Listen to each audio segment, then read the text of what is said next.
কি বলছো? হ্যাঁ হ্যাঁ অবভিয়াসলি কালকেই ফিরবো। হ্যাঁ কালকেই ফিরবো। হ্যাঁ হ্যাঁ হ্যাঁ কি কে? না না না না আমি এখন এগুলো শুনতে পারবো না বাবা, আমাকে ফোনটাই রাখতে হবে, ফোনের চার্জটাই শেষ। হ্যালো হ্যালো বাবা, বাবা চার্জটাও শেষ হয়ে গেল, এবার বাবা আরো টেনশন করবে। আপনি বললেন না আপনি কার সঙ্গে রয়েছেন? না জানলে হয়তো ওনার টেনশনটা একেবারে গলে জল হয়ে যেত। এই চুপ চুপ, একদম বাজে বকবক করবে না। বাই দ্য ওয়ে বাবা ভালো করে জানে তুমি আমার পেছন পেছন কিভাবে ঘুরঘুর করো। এইটাই তো মুশকিল, আমি আপনাকে কিছুতেই বোঝাতে পারছিলাম না যে আমি কিন্তু আপনার পিছন পিছন নই ম্যাডাম, আমি আপনার সাথে সাথে চলতে চাই। মানে মানে আমি আর আপনি হাতে হাত রেখে সহযাত্রী হয়ে জীবনের পথে একসঙ্গে হাঁটতে চাই। Shut up! তোমার সব ট্র্যাশ বকবক আমি এখন শুনতে পারছি না সঞ্জয়, আমার বড্ড খিদে পেয়েছে। খিদে পেয়েছে? না আজকের দিনে তো সেটা হবে না, মানে আজকে খাওয়া চলবে। কেন আজকে কি দিন? এ কি আপনি, আচ্ছা আমি কি জন্য মালাগুলো রেখে দিলাম বলুন তো? বিয়ের দিনে উপোস থাকতে হয়। সবকিছুর একটা বাড়াবাড়ির একটা লিমিট আছে। দেখুন ডোন্ট ক্রস ইউর লিমিট। একটা কথা বলবো, আমি কিন্তু ক্রস করতে চাইছি না, আমি কিন্তু আপনার চারপাশে সার্কেল কাটতে চাইছি। এত প্ল্যান করলাম বিয়েটা করে একসঙ্গে এই ঘরে থাকবো, আপনি বলুন না বিয়েটা না করে এই ঘরে সারাটা রাত আপনার সঙ্গে থাকবো কি করে? How dare you! তোমার কি করে এত বড় সাহস হয় বলো তো? তুমি কি করে মনে করো যে আমি আজকের রাতে এই একই ঘরে তোমার সাথে রাত কাটাবো? সেটা যদি বলেন ম্যাডাম তাহলে বলি সে বিষয়ে আপনার প্রতি আমার সম্পূর্ণ আস্থা এবং বিশ্বাস রয়েছে। আমি জানি আপনি আমাকে ছেড়ে এ ঘর থেকে কোথাও যাবেন না, তাই বলে কি শুভ কাজটা সম্পূর্ণ করে ফেলি। নিন মালাটা নিন, ধরো নিন। মালা মালা মালা না মালা না নিখোঁজি করেছো তুমি।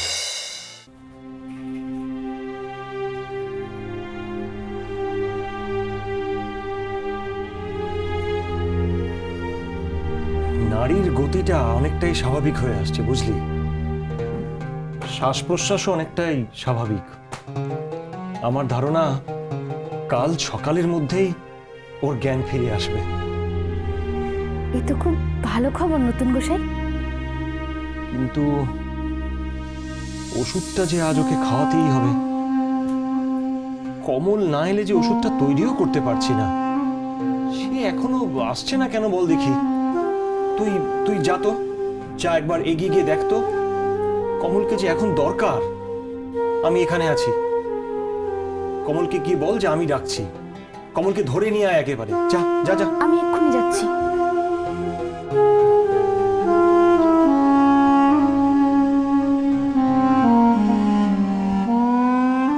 এ মা, আমি একদম ভুলে গেছি, তোমাদের তো প্রসাদই দেওয়া হয়নি। না না ব্যস্ত হবেন না, আমি প্রসাদের জন্য আসিনি। যে মেয়েটির অ্যাক্সিডেন্ট হয়েছে ওনার খোঁজ নিতে এসেছি। কেমন আছেন এখন? মেয়েটির জ্ঞান এখনো ফেরেনি। যদি কোনো প্রয়োজনে লাগি জানাবেন। আচ্ছা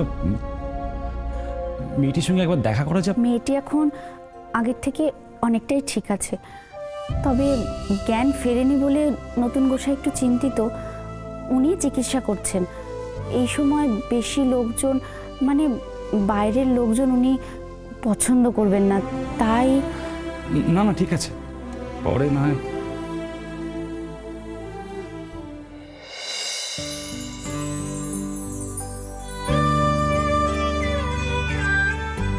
মেয়েটি একটু সুস্থ হোক, আমি তোমাকে নিশ্চয় দেখানোর জন্য নিয়ে আসবো। রাধে কৃষ্ণ। এই যে কমল, তোর খোঁজে যাচ্ছিলাম, এত দেরি করলি যে বড়? এই যে কৃষ্ণ তুলসীটা আনতে খানিকটা সময় লেগে গেল। যা যা শিগগিরই যা, নতুন গোসাই তোর খোঁজে অস্থির হয়ে যাচ্ছে। এটা নিয়ে দিয়ে গিয়ে যা। নতুন গোসাই, আমি কৃষ্ণ তুলসী নিয়ে এসেছি। নিয়ে যাবে নাকি? হ্যাঁ যাই। এ তো একেবারে অগ্নির কথা। তার মানে অ্যানি ঠিক বলেছে। দেখতেই হবে ওদের নতুন গোসাইকে। ভেতরে আয়। না কাকিয়া, আদি মারামারি হচ্ছে, কোথায় না যাবি? কাকিয়া, আমাকে ছেড়ে দাও কাকিয়া প্লিজ। কোথায় যাবি তুই এখন? আমাকে ঈশার খুঁজতে যেতেই হবে আজকে। তুই রাত্রিবেলা এখন গাড়ি বার করবি? ও একটা বিপদ। বোঝো কাকিয়া, তুই এই অবস্থায় এখন কোথাও যাবি না। আদি কথা শোন, মারামারি করবি না। কাকিয়া প্লিজ, তুমি বুঝতে পারছো না। কেন পাগলামি করছিস আদি? কেন পাগলামি করছিস? ঈশা ঈশা এরকম পাগলামো করে ঈশাকে খুঁজে পাওয়া যাবে না। এরকম করিস না, তুই একটু শান্ত হয়ে বস। আচ্ছা আচ্ছা বস, এখানে বস। আমাকে ঠান্ডা মাথায় বলতো, ঠিক কোথায় কোথায় কোন জায়গায় তুই এটা পেয়েছিস, কোন রাস্তায় পেয়েছিস? আমি দাদাকে বলছি এক্ষুনি। দাদা হয়তো ভেতর থেকে খোঁজ খবর নিয়ে দাদা হয়তো কাউকে না কাকিয়া না, ঈশাকে খোঁজার ব্যাপারে বাবাকে কিছু বলতে হবে না। আমার বাবার কোনো সাহায্য চাই না। মনে নেই তোমার কি বলেছিল? বাবার পলিটিক্যাল ক্যারিয়ারে ক্ষতি হয়েছে। মায়ের সময় একই কথা বলতো। আমি কতবার বললাম মাকে ফিরিয়ে আনো, কিন্তু না। আদি বাবা থাকুক নিজের পলিটিক্যাল ক্যারিয়ারে। আমার চাই না এই লোক থেকে, ওই লোকে আমার চাই না, আমার কোনো হাত চাই না। বাবা না। আচ্ছা ঠিক আছে, তোকে তো কিছু বলতে হচ্ছে না, যা বলার আমি বলবো। আরে চুপ কর। আমার চাই না, কোনো হাত চাই না। মানুষটাকে শুধু শুধু ভুল বুঝছিস কিন্তু আদি। ঈশার জন্য দাদা সত্যিই টেনশন করছে। তোর মায়ের জন্য যথেষ্ট চেষ্টা করেছেন। তুই তখন অনেক ছোট, তাই হয়তো তোর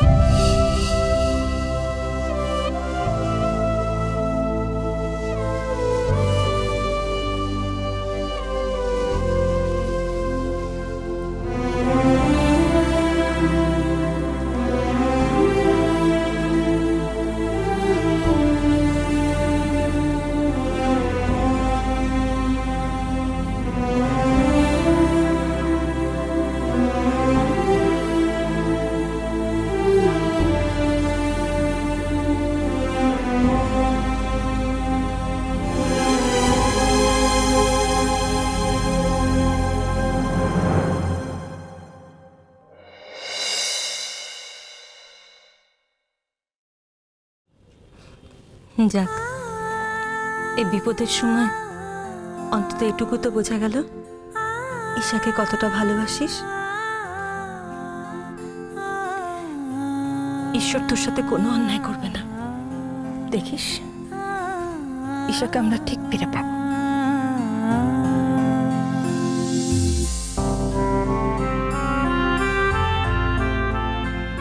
এবার এই ছেলেরা তো কেউ বউয়ের কদর করলো না। ভালো লাগছে, ভালো লাগছে। আমার আদি অন্তত একটু অন্যরকম হলো।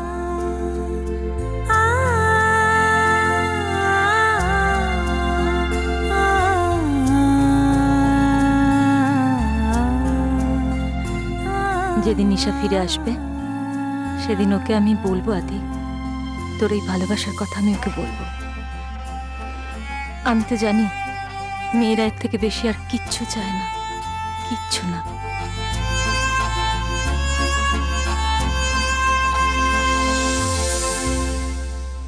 ঈশা, ঈশা তুমি কোথায়? ফিরে আসো ঈশা, ফিরে আসো।